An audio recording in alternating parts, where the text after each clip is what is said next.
Welcome to the Crypto Unicorn Surprise Town Hall with Aaron Beyerschmidt, Crypto Unicorn CEO and co-founder. This is a special surprise town hall event to answer some questions we've seen floating around. The winter event has just ended, and we have a new event coming up. Plus, jousting balance changes are coming. Plus, there are shadow coin speculations floating around. I wonder who shared sneaky shadow coin alpha. Say that 5 times quick. As always, we've got Aaron here, ready to spill the tea and spread the hype with Aaron's updates. Good morning, Aaron. How are you doing? I'm doing fantastic, Sparkly. Thank you, as always, for the wonderful intro. I'll be straight up that I was writing my notes and I kind of almost got to the end. So we're just going to figure out here live if I can keep rambling once I run out of notes here. But no, quickly, since I do have a hard stop at 8, let's run through the core ones that are kind of top of mind and then dive into questions. So much is happening. It's a little hard to keep my head on straight. Obviously, on the governance front, we have multiple economy-focused votes going to, I guess I should say, likely going to Snapshot based on the initial council reaction. I'm very super excited to see community members put forward these detailed proposals with, rationale and analysis around them. That level of participation is truly incredible, and I, very much kind of commend the time and effort they put into them.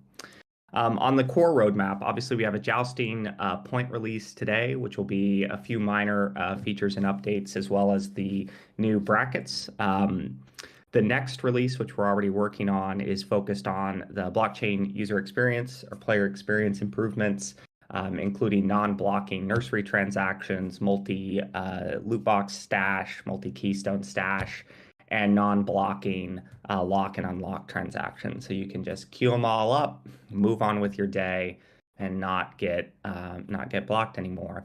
Particularly on breeding and Evo, that's going to be really awesome because you can basically go to all of your nurseries and kick them off, and then just come back when you need to complete the transactions, etc. So again, we build iteratively. That means that we do not give you everything you want, or certainly I want, all at once.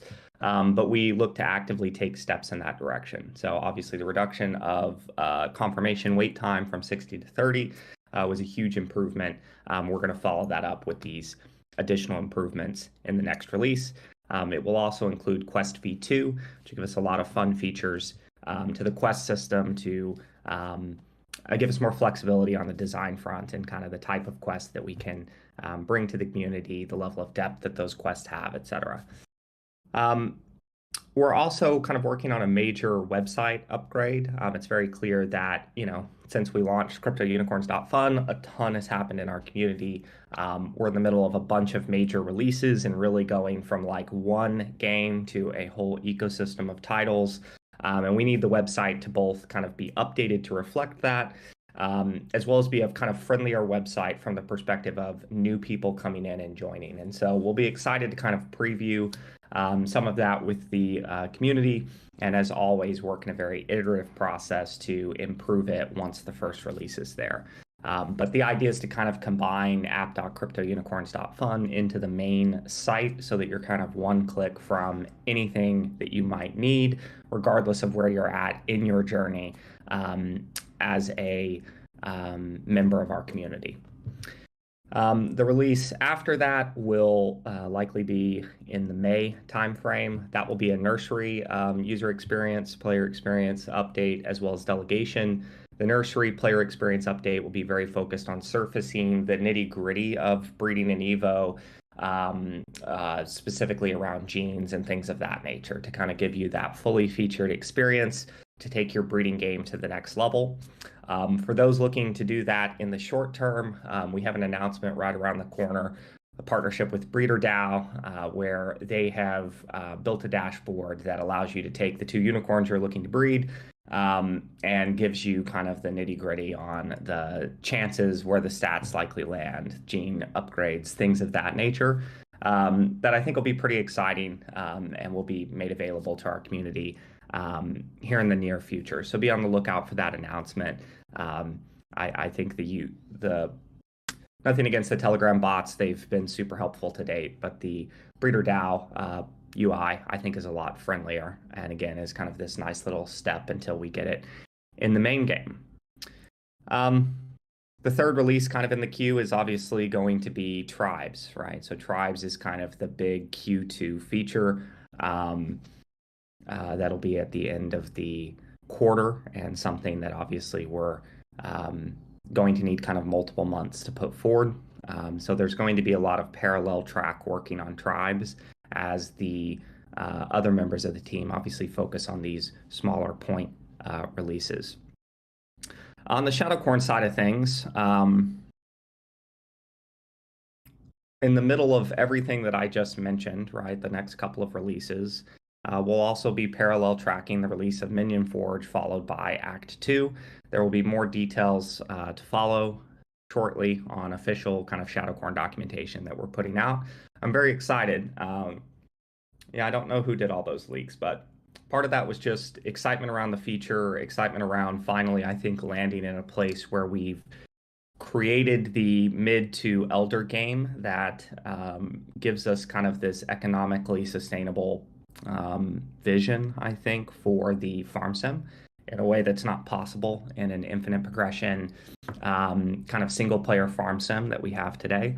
So putting that together and shifting it much closer to real time cooperative kind of PvE and PvP, I think is a smart direction to head, and I think it also will expand the scope and size of our audience when you start to think about really successful 4X-like games in the past.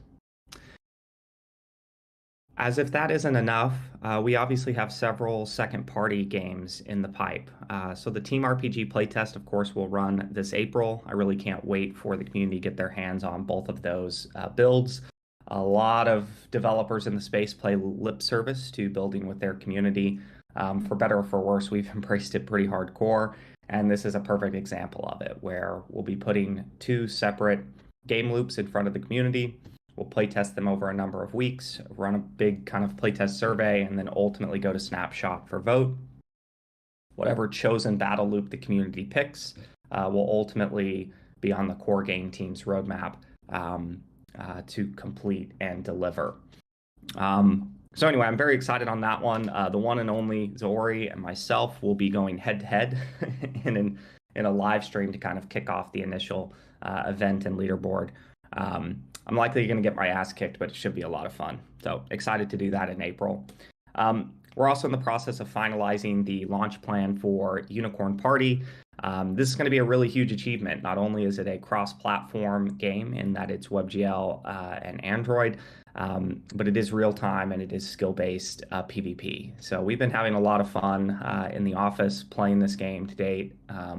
Both the Mob Run and the Bumpercorns SKUs of Unicorn Party, so it's really multiple titles and not just any one singular game. So I'm very, very excited to get that out the gate in late April. We're going to stagger the releases. I think Bumpercorn is first, followed by Mob Run. And anyway, very, very excited on that front to have a game that is very much pure skill, and it'll be interesting to see what people complain about with respect to that. Versus more stats-based gameplay, right? Because at the end of the day, if you're just not good at it, you're just not good at it. So we'll see. I've been kicking my co-founder's ass. That makes me happy. More updates both on Unagachi and Rainbow Rumble coming soon. We made some big moves on the Rainbow Rumble side that I think ultimately are going to work in our favor, and I'm very excited to kind of see those announcements live. All right, that's about 13 minutes of rant. So, Carla, Sparkly, let's run into some questions now.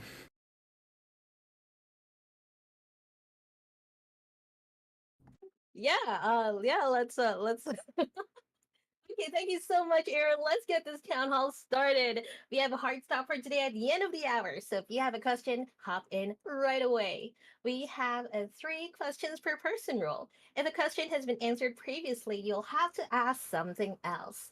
Any questions related specifically to your account or a Zendesk issue, please reach out to us on the mod support channel so the CM team can take care of it for you. To ask a question on voice, please press the request to speak button. The button looks like a raised hand and you can queue up at any time. Once we accept your request, you'll see a green bar at the top of your Discord. Click accept to begin speaking. We also have written questions. It's on the Town Hall Bulletin Forum channel.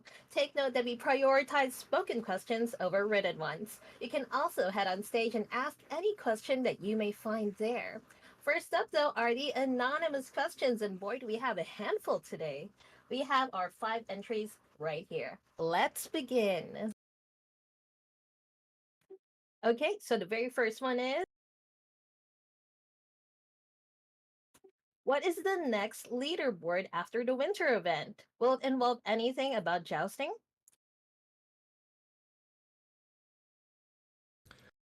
So there are a lot of leaderboards coming out, and that's one thing that everybody needs to take in context of both the rewards for the winter event as well as the next event, etc. Right? You have to understand that we're going from having one game loop to a bunch and needing to manage the expansion of that um, well, especially in a low growth environment. So yes, there will be a spring event and a spring event leaderboard, which will follow the winter event. In addition to that, with the launch of the Grand Jousting Tournament, so that'll be right after preseason, we're going to have a jousting specific leaderboard, which you can earn points through competing in jousting at various levels, which is fantastic. Then we'll also have a Team RPG leaderboard because, despite the fact that those are just prototypes, we still want to encourage people to put in the work, put in the grind to learn those games in their current prototype form. And again, ultimately get enough involved in them that, or experience enough of them that you can make a good choice or a fair choice on what your chosen favorite is going to be. So there will be a Team RPG leaderboard with prizes associated with that. And of course, on the launch of Unicorn Party, there's going to be an additional leaderboard. So at the end of the day, regardless of what your chosen area of focus may be, there's going to be a lot of leaderboards running simultaneously that all have their separate prize pools. And again, it's a part of kind of us transitioning from a single game loop to many loops, all interoperating simultaneously. All right. Okay, next up we have, what can Rare SC do that Common SC cannot? You're going to have to wait on the Shadowcorn roadmap documentation, but you will begin to see the differences between what the various rarities of Shadowcorns are kind of capable of, and in particular what the commons can't do that rares and mythics can. So that information will get revealed with the release of the roadmap. All right. And for those jonesing for more Shadowcorn information, you'll get to feel that more with the coming event, all right? Next up, what is our next priority after jousting, SC or tribes? We also have a question if delegation is going to be a priority after jousting. Yeah, I mean, I kind of answered all of that with my earlier statement, but quickly again, the next release is blockchain experience upgrades coupled with Questing V2, coupled with a kind of a mega website upgrade, all kind of falling in the same time zone. Then the release after that is the nursery experience upgrade plus delegation. The release after that is tribes, is going to be tribes. So that's kind of the sequence of events. Obviously, in parallel, when I say that was the core game team releases, in parallel you have the web and the blockchain teams working out on things like obviously the website upgrade that I mentioned, coupled with the Minion Forge to follow, coupled with Act 2, all of that very much kind of leading up to the release, that first release of Tribes, which if you've seen the leaks is very much kind of it's a game in and of itself and something that to us is going to be a really foundational kind of core tenet of the crypto unicorns ecosystem going forward. So that's kind of the sequence of events over the next few months, not to count, obviously, all the second party launches and releases, as well as some other exciting stuff. So, yeah, very, very busy around here. Yeah, definitely. We can feel it. All right. Next question is can we have the new marketing hire be more visible? It's been 1 month and we haven't seen her in town halls and her inputs. To get ahead of this question, by the way, I've been speaking with our new marketing director, and we are working on like a regular cadence of marketing updates, sort of like in the dev notes or something like that. So stay tuned for that. Yeah, I mean, there's a certain level of Christina, our new marketing director, wanted the marketing channel. She was actually the one that pushed for that. I kind of told her, I don't know if you want to open that faucet in your first month as you try to ramp into a new job, because there are expectations that are rather insane at times. And you're going to have to deal with that. And she was all for it. So she may not be super active in there. If she spent all of her time in Discord, she wouldn't be spending it out trying to close the deals that we need, the partnerships that we need to be successful. She was actually the busiest of all of us last week at GDC, running around pretty much from 8 a.m. to 7, 8 p.m. at night every single day. So to a certain extent, somebody spending too much time in Discord is not doing their job in going out and growing. And quite frankly, Zeori has been in that channel and been very active. And of course, he is a member of the same team, right? Touches both product marketing and community. And so we do have team members that are very active and focused. Christina, again, requested that channel so she could see the feedback. She's very, she's staying very focused on that. When you're in the middle of launching simultaneous performance marketing campaigns across Twitter and TikTok, like we're trying to do, like that takes work. She is an army of one. She does not have a big team here. And so, yeah, you're not going to see her a ton in Discord, but she's paying attention to the ideas that are coming from the community. And again, we have Zeori very active in that channel specifically to make sure that that feedback is being heard and carried forward.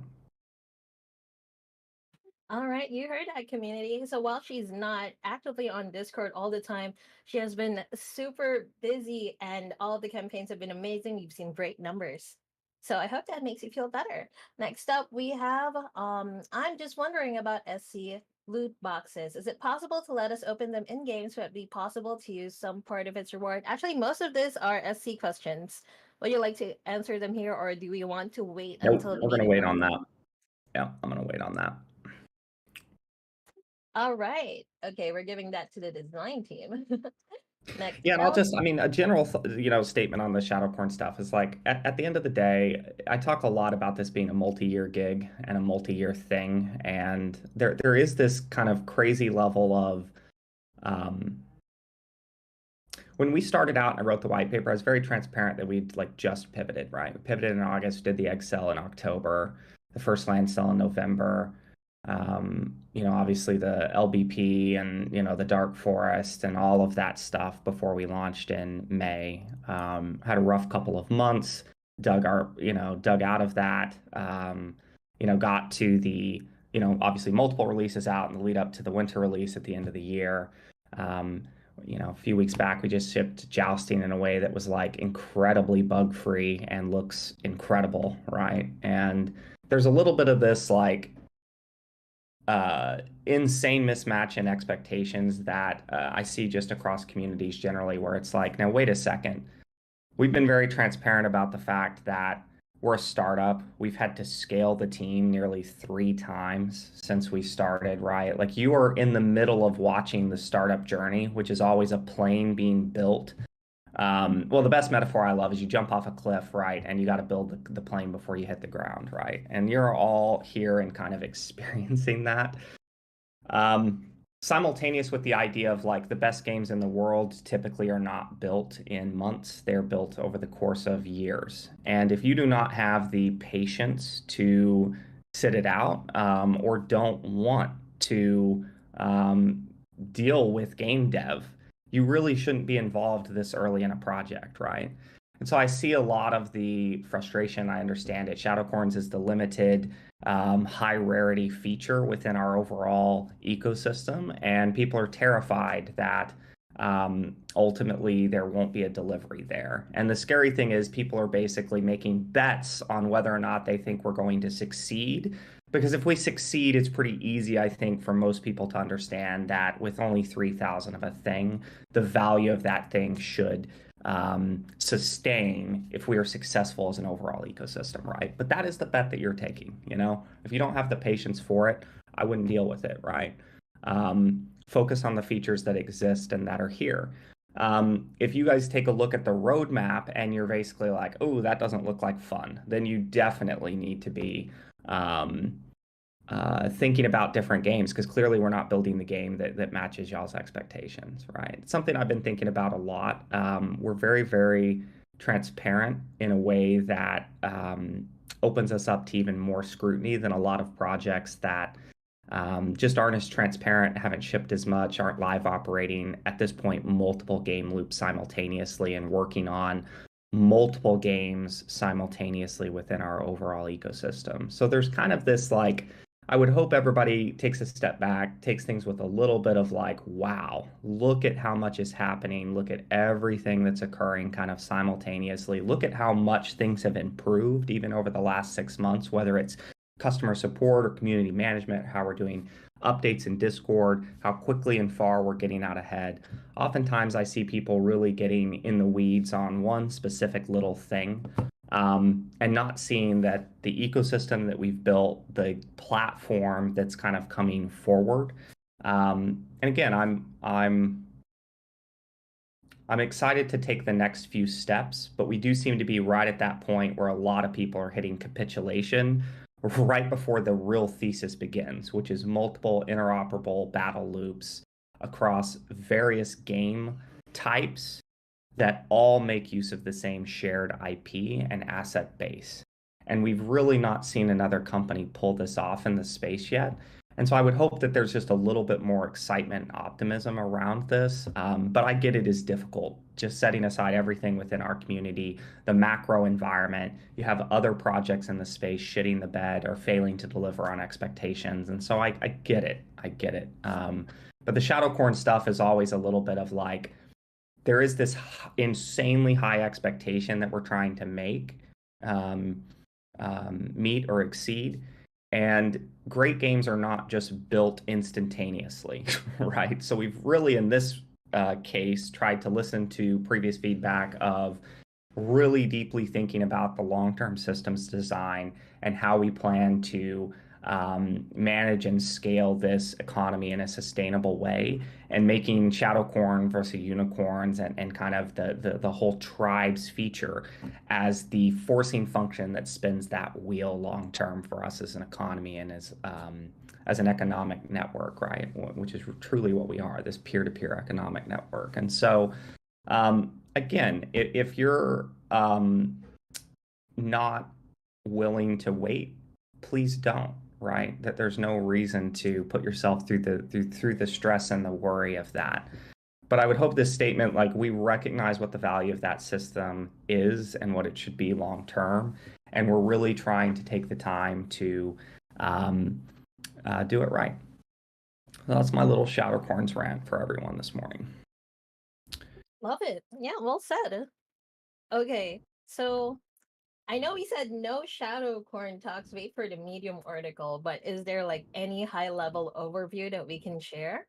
Or we I soon guess TM? the way I would kind of pitch it, I've said this before, like every single one of you on your farm, right? Whether you have one plot or 16, are in your own little MMO server. That's one of the really special things about our tech, right? So every single one of you, right, when you move a land around, right, that is a real-time server event, right? And so the grand scheme and the plan was always to take that tech from what it's being utilized today as a solo kind of experience into a cooperative gameplay experience. And so the like leaks that I took, you can very clearly see are like built in and screenshots of like work that we're doing in Unity to kind of play with scale and stuff.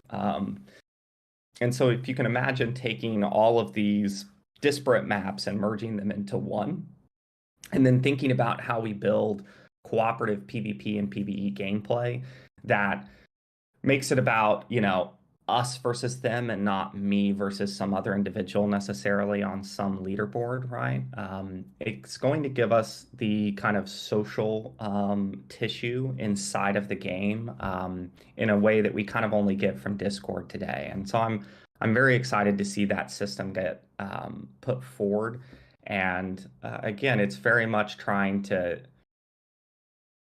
shift us from this infinite progression farm sim to something that can not only be economically sustainable, but something that we think will be more fun and engaging for kind of a wider audience. It's kind of the difference between like a Farmville versus like a moving more in a Clash of Clans direction, right? And there's a number of reasons to do that. Economic sustainability, I think, being one of the chief ones, as well as you can just point to 4X Lite games as having very high long-term player retention and engagement. And when you're really thinking about like, how do I build an economy that sustains long time, that has assets that don't just naturally die out as players leave the game, right? There's a big difference between like the shelf life of a first-person shooter and something that's more like a 4X MMO, right? So Tribes is very much designed to push us in that direction. And Shadowcorns are the PvE entity of our entire universe, right? So Shadowcorns being kind of the focal point of that roadmap is very, very important. All right. Yeah, really love the nuanced answer. By the way, this is going to be our last anonymous question. So for anybody who wants to ask a spoken question, just hop in and we will put you on the stage right away after this. All right, next one. This is kind of long. Aaron, hi. It's great that you're filling the milk pool with liquidity. I'm very happy about this bold move. You probably know that most degen cryptos are baited only by the smell of money. And despite the fact that we have such a great product, which without unnecessary modesty is unique in the crypto space, we can't help but feel that the saturation of DAO with liquidity is not that good. With the introduction of the competition loop, we've all seen that there are literally a few whales among us who are ranking in the rewards, and I understand that they deserve it by spending time and effort to craft the level 6 boosters.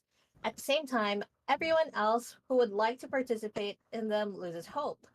In this regard, I have a question. How do you plan to separate the whales so that they remain in the game and at the same time the new players could easily and relatively evenly compete with each other? Probably you understand that the rewards in hard currency USDC will stimulate new players. That's a great question. Yeah. First off, I'm glad to see people are noticing we're filling the pool.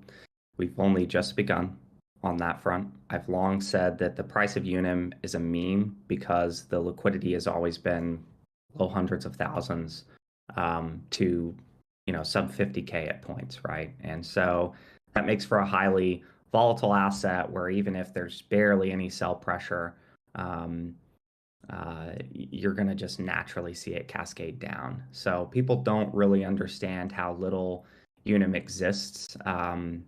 Already there's roughly 100 million or so that isn't already owned by the QE wallet or in the pool itself, which is way less than we need to even evolve the 30K babies that exist today. So when I say things about like, what would it look like if we even just doubled or tripled daily active wallets playing the farm gameplay when, of 2,200 monthly active wallets, you have, over 125,000 unicorns, the vast majority of them locked in the game and utilized pretty much daily, right? So again, the scale of this economy, I don't believe is well understood, and I at the end of the day, kind of get it. Most people look at token price and move on. And so to a certain extent, just filling the pool now, I think is the right move to accelerate our growth plans. Like we need to have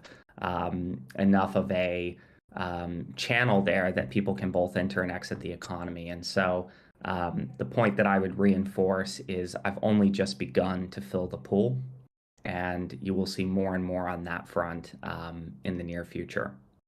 I guess this question is mostly around the jousting stuff. Obviously, we kind of knew that max stats, bracket conditions were going to be needed. We voted pretty early on to go ahead and ship as is, knowing that we could quickly follow up with max stat brackets for a number of reasons. We wanted to get the feature out the door. Given the choice between favoring the people who have been most engaged in breeding and have probably and likely, very frequently, if you've been breeding a lot, you have also been sinking a ton of resources into the game. Many people on the breeding game have spent enormous sums of money supporting our economy in their efforts, right? And so it would have been an absolute disaster, in my opinion, to have launched the feature and had those who've been spending the most time, effort, and money on the breeding game not have an opportunity to be very competitive, right? Now, the griefing part, which was obviously our concern on the max stat front, like I'll just be straight up with everybody. There is these kind of conversations where occasionally we're like, well, why would they grief when the prize is just not as significant as putting up the risk in a larger tournament? And we keep making that mistake. The reality is that if we give anyone the opportunity to have a leg up, they're going to take it. And that's something that we have to internalize. We cannot, like the whole idea, and this is just false, that you all would recognize that griefing those tournaments would not be helpful to us as a community is just not possible. It's just not possible to get a group of human beings to, without us clearly aligning the incentives and disincentivizing the things that we want. And so I'll take that one on myself because I recognize that max stats would likely be needed. But I fell into the trap of thinking, nah, people understand, like, hey, I want to go out and compete in the tournaments where I can win the most, right? And it's like, no, grinding and griefing is going to be the route that most people take. So with the changes today, I do believe the griefing will end because of the max stats. So now you're going to have, if you have kind of farm or low tier, low stat corns, you're going to be much more competitive than you were previously in the Trotter Cup, right? I haven't won either yet, right? And so, I get that sentiment. I also have been kind of running this, I don't know if you guys know, but I've been running this company, building this cool game called Crypto Unicorn. So I've been kind of busy. I've not been able to get on my breeding game, right? So I fall into the group of players that cannot be super competitive.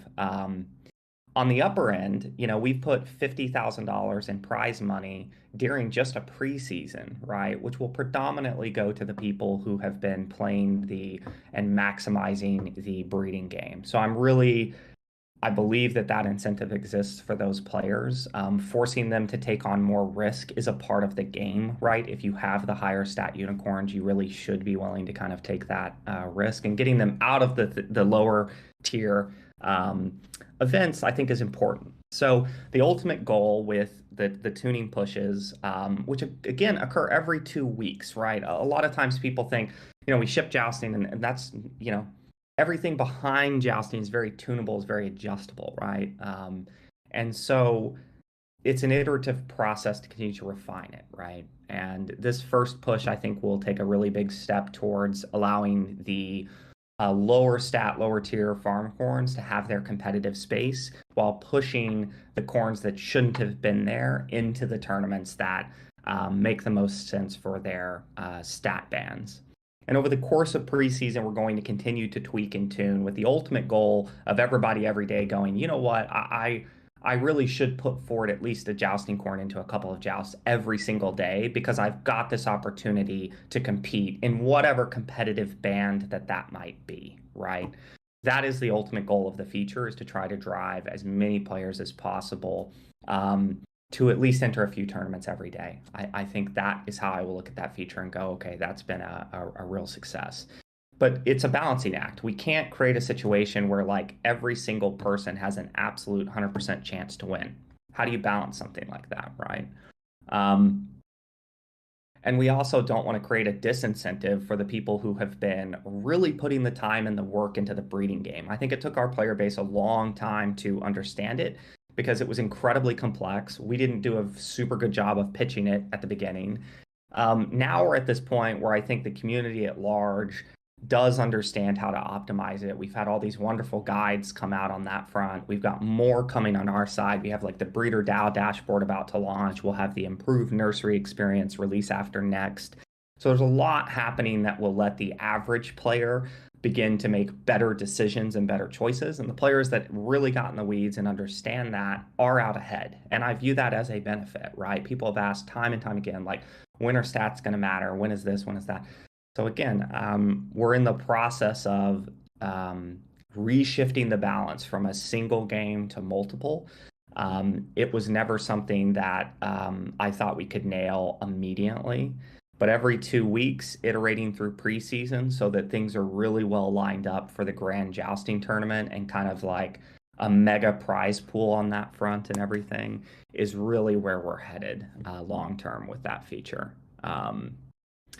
So I hope that kind of answers the question on like, obviously there's a bunch of players, whether they're whales or not, who spent enormous time and energy in a system that also equates to economic depth because they spent enormous amounts of resources to achieve the goal, which was to breed high stat corns, to breed high tier mythics. Like, I do not want to create a situation where those players feel burned, but I very much understand the griefing. And that's a huge part of the update today, is to give the lower tier players a safer space to compete. And I would hope that over the next few releases, we can continue to tweak and tune and improve that. Great question. Oh, and real quick, I saw the last two on the previous question. I actually have answers for that. So one of the questions was, are corn guilds fighting versus other corn guilds and versus shadow corns? And the answer is yes. There will be things that the tribes themselves compete for. Maybe just like location on a master world map thing that's kind of like our upside down and some craziness that the design team has come up with, which I'm very excited about. And then the shadow corns are kind of like the jokers of the world, right? So they're going to kind of sow chaos wherever they can. The shadow corns themselves, because evil is always very competitive with itself, certainly in every great fictional IP I've seen. So you will have a kind of shadow corn leaderboard that will be very important to kind of rank on, especially if you want the share of the shadow corn, the riches that will be bestowed upon the shadow corns as they I've told people time and time again, where are the unicorns going when they gather? Where are they going when they quest? Because they're not on the land. They're not on your land. I think they've likely been going in the dark forest, and the shadowcorns are pretty pissed about that. There's also a lot of loot that's been dropped in the forest. Like a lot. I've seen the failed quests in general.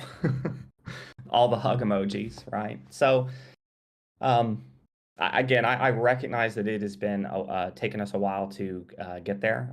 We've been obviously doing a lot simultaneously. I'm very proud of the progress that the team has made. But I do really appreciate that kind of the patience from the community. And I believe people are going to be pretty excited about what we launch.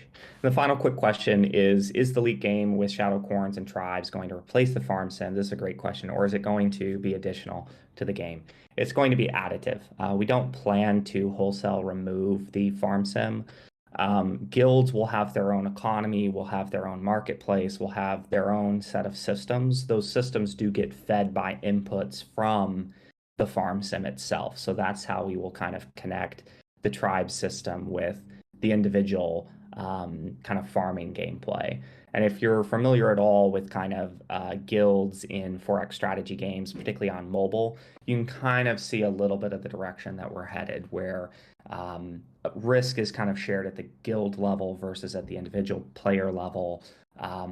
So if, you as a guild piss off one of the more powerful guilds and get, bonked, you're going to get bonked at the guild level and not necessarily at the individual player level. And so trying to take a lot of what's been learned from the high risk, high reward Forex strategy genre and applying it into tribes is like very, very important. But it is not a replacement of the farm sim. What you're seeing in those leaks is a zoomed out view. So those tiny little plots are actually like a set of player plots. So you might click on that and zoom into a player's LOD2 and see 16 land plots and everything that they have going on. And you zoom back out, and at a more macro level, you're looking at the space. And so Sparkly and I could be in the same guild and be next to each other. And maybe we're like all team heart. And so we're over by the heart totem that this guild won and placed in a certain location for kind of its more heart oriented players. So if you think there's a lot of strategic depth around adjacency bonuses and all this kind of stuff today, tribes will basically 10x that and set us up for things that like permanent global bonuses and things in the form of wonders. And like you begin to have a system that allows and forces really high amounts of competition, which of course sinks resources as a result of it, right? And allows us to kind of keep things balanced. And then Shadowcorn sit over here as like, chaos agents and create a situation where no one is necessarily safe. And I'm very excited to see the psyops of like guild v guild combat coupled with the kind of madness psyops that's going to come out of like the Shadowcorn holders who will want to in some ways work together, but in other ways are going to be very competitive. And so anyway, I hope the excitement comes off a bit, but I am I'm in it when I said this is kind of our magnum opus. It's a lot of what we've been building to over time, and it begins to very much kind of fulfill the thesis, which was always to build an economically sustainable network for the long term. Oh man, I bet a lot of people are super excited about that. I do want to hop on and thank everybody who has been appreciating our work. This from the appreciation from the Union pool. I do want to point out that a lot of people, from old timers to newcomers, really regularly give out praise to the team. So on the town hall chat, we have Goliath Rules, newcomer, saying, coming from other projects, you guys are doing awesome. We have a regular, in general, Crazy Crypto saying, Crazy Crypto is 100% into CU long term. We even have JBP3 typing up a pretty long and nuanced praise from him to the team in Serious Chat. It outlines a lot of the things that we learned from and did great this jousting launch. So thank you for the community, for seeing these and appreciating it. All right, so that is all of our anonymous questions. Next up, let's move towards written questions. If you want to hop on stage and speak, now is the time. I'll put you on stage right away after we're done with a question. And time check, we have 14 minutes until the end of the hour. So make sure you get those questions in. Okay, next written question is this kind of meme question. When will RBW listing when RBW will be listing on more famous CEX boys than Bitmort? Yeah, Bitmart has been a mess. The goal is soon. There's a couple of things. So one, we wrote the ERC20 in the Diamond contract standard, which is what we use for all of our contracts. All you need to know about diamonds is the Diamond smart contract standard is they're designed to be upgradable. They have a lot of other cool features like facets you can turn off and on without completely turning the entire contract off and on. But its core feature is upgradability. As you can imagine, exchanges don't like the idea of an ERC20 token being listed that is upgradable. So it's not a lot of work at all. It's a single blockchain transaction to make the contract immutable. So that's the first step, which will be happening soon on that front. And then we're working with the Polygon team to kind of walk through a sequence of listings. There's a little bit of, this space is a bit of a mess when it comes to this, and there is a lot of like, it's much easier if you grow and scale volume right? And so part of kind of the fill the pool event and some other stuff that I'm working on in the background that I hope to announce in the coming weeks is very much designed to kind of bring attention to the token as a product, and begin to see volume and stuff scale in a way that's going to help with those combos, right? Otherwise, it's very expensive. They kind of take they request a ton of tokens as almost like insurance and stuff like that. So it's a process. We are working through it. It's something that has to be sequenced very much with other forms of growth, I think, to maximize the impact, because you want exchanges going, oh, wow, this token is on the up and up. This community is growing. I want to, obviously, they're very greedy. They want the fees, right? So we have to kind of show them that, or we have to pay for it. I've always been very hesitant to pay for it when it's much cheaper and more impactful if we get organic listings like we have. And so to see like volume of Unim increase so drastically on CoinEx as people have been arbitraging it, there's actually been some really great arbitrage opportunities on the Unim front as we've begun to fill the pool on the DEX side. Of course, we don't drive any of the volume at all on CoinEx, and so it's been really nice to just kind of see that occur. Things like that over a consistent basis will naturally get the exchanges to kind of pay attention. So anyway, we're working on that. We do have the right connections across our investors to get that over the line. But again, it kind of has to be sequenced over the next few months alongside the growth that we're all hoping comes. So in progress, very frustratingly slow. And for me, paying $250,000, $500,000 worth of USDC and tokens to get a listing has always been something I've been hesitant to do, because you do see organic listings when there's momentum behind and growth behind a project. I think that's a much stronger position to be in for us, and that's kind of my goal. Good question. All right. Next up, we have former Ponzi Donner with 3 questions. First one is, I just spotted Joust ELO score on the Unicorns roadmap. Can you tell us more? Do we move into a ranking system later on, and will special cap matches be created for different ELOs? Yeah, that's exactly the plan there, Farmer.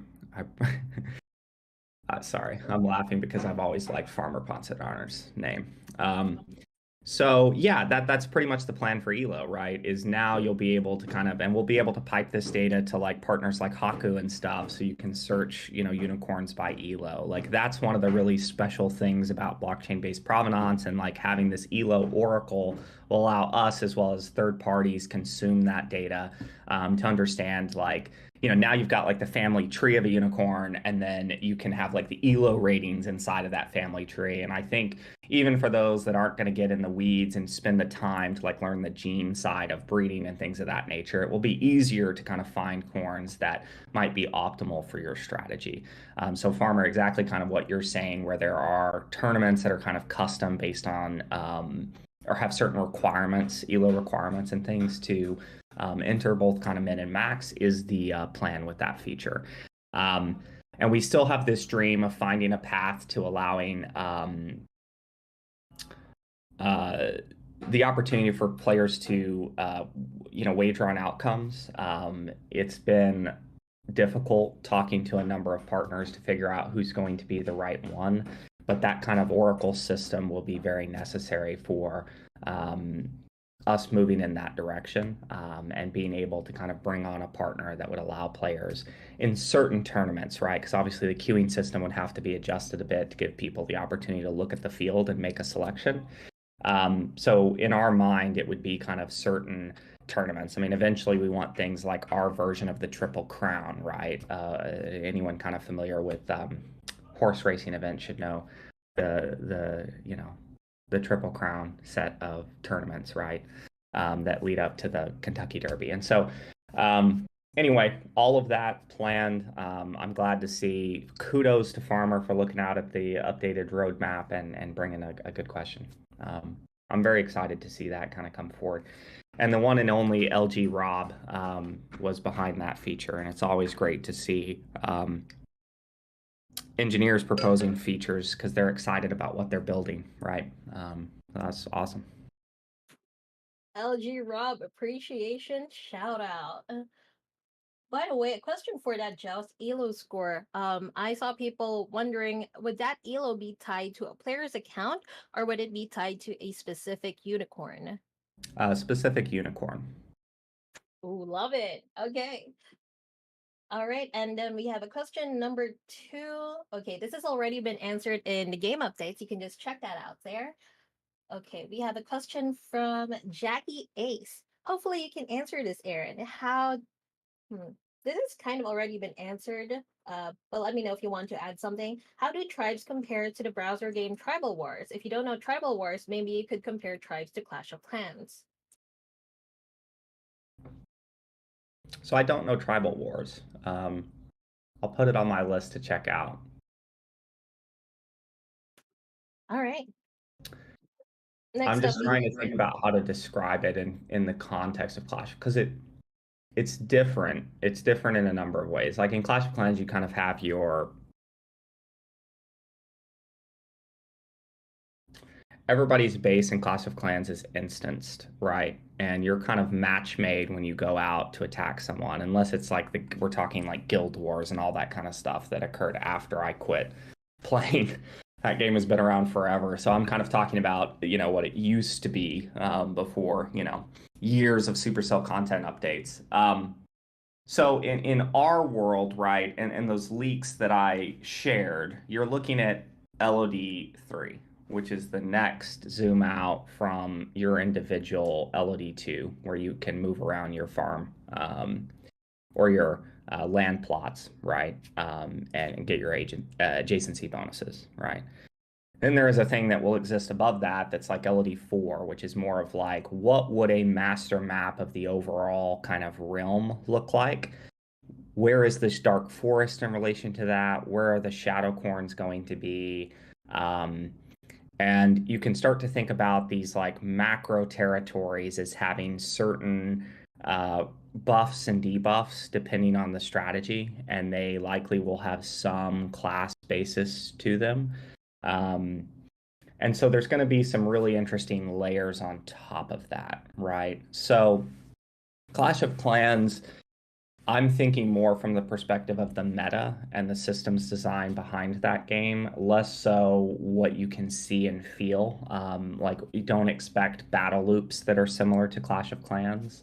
When we talk about 4X Lite, the goal is to kind of layer a series of systems on top of the farm sim and very much create live events that trigger based on player input and player action, and whether that's tribe v tribe conflict or Shadowcorn v tribe conflict. There'll be it's all about, Jackie, it's all about expanding the size of the sandbox, putting everybody into a singular sandbox, and having you fight your way through that sandbox in ways that I think are going to be pretty crazy to think through when you just have these disparate, the Agents of Chaos and the Shadowcorns, the fact that the Shadowcorns themselves will be very competitive amongst each other for their share and kind of the riches and loot, especially during the events that get run.